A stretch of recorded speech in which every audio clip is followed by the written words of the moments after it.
Welcome to InFocus. My name is Kyle McCormick. Thanks for joining us. My guest this week is Charles Henry, Professor of African American Studies. Professor Henry is a former president of the National Council for Black Studies and has published 7 books and over 80 articles. In April this year, he was a recipient of the Chancellor's Award for Advancing Institutional Excellence. I spoke with Professor Henry about Barack Obama, racial progress, and the defeat of California's Proposition 8. Thank you for joining us. It's good to be with you. Thanks a lot. First question, I have to ask you this. Barack Obama, just elected 44th President of the United States.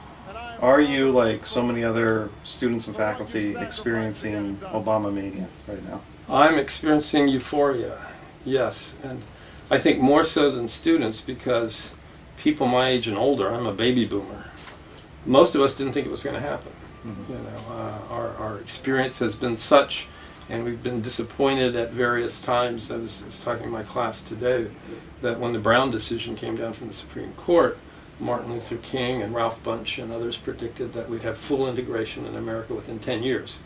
And 10 years later they were bitter and disappointed, etc., etc. I want to ask you, what do you think really changed between November 4th and November 5th? And I'm talking about how minorities in this country perceive their own difficulties, their own opportunities, how we perceive, how as all Americans we perceive race. What do you think changed on that day? Yeah, well, I mean, you know, you have 2 levels of change. There's a symbolic change and there's a substantive change. Obviously, we're all waiting to see how he does in terms of the substantive change in the first 100 days. Symbolically, it has kind of manifest implications that we can all see. I mean, when you see sort of a black family coming into the White House, you know, and 2 small black children, you know, your mind flashes back, if you're old like me, to Jackie Kennedy and all of these other folks, and it's just startling.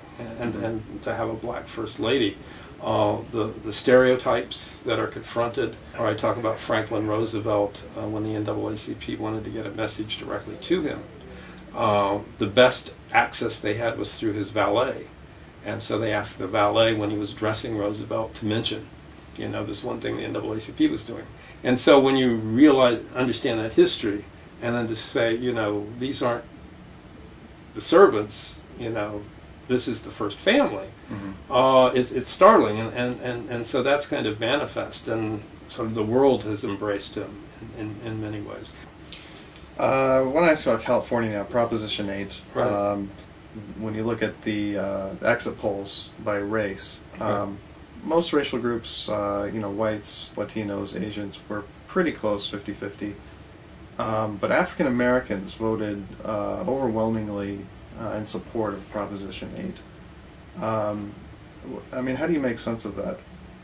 Well, you know, Fox News has been casting the black voter in this light. I think, I mean, you have to look at the Catholic vote. You have to look at the Latino vote, which is largely Catholic too. So it's not the only one. And of course, you have to look at the white evangelical vote. I mean, look at Rick Warren's strength, particularly. And it breaks down on age as well. And particularly this way. So I wouldn't single them out, but yeah, there is this strong social conservative streak in the African American community related to fundamentalist religion. And I've argued for years that the black neoconservatives tended to focus on political and economic issues, where the black community is pretty much lined up in a progressive way. But if they'd focused more on social issues, as Bush started to, beginning in his presidency with his faith-based initiative, but that sort of got lost in the Iraq War, and ministers like Reverend Jakes and others, that there is a conservative streak here around gay rights, around abortion, and indeed it was exploited in this election. Professor Henry, thank you so much for speaking with me today. It was good talking to you. That's it for this edition of InFocus. Thanks for joining us. Special thanks to Professor Henry for speaking with me. Tune in next Friday for another edition, and in the meantime, stay focused.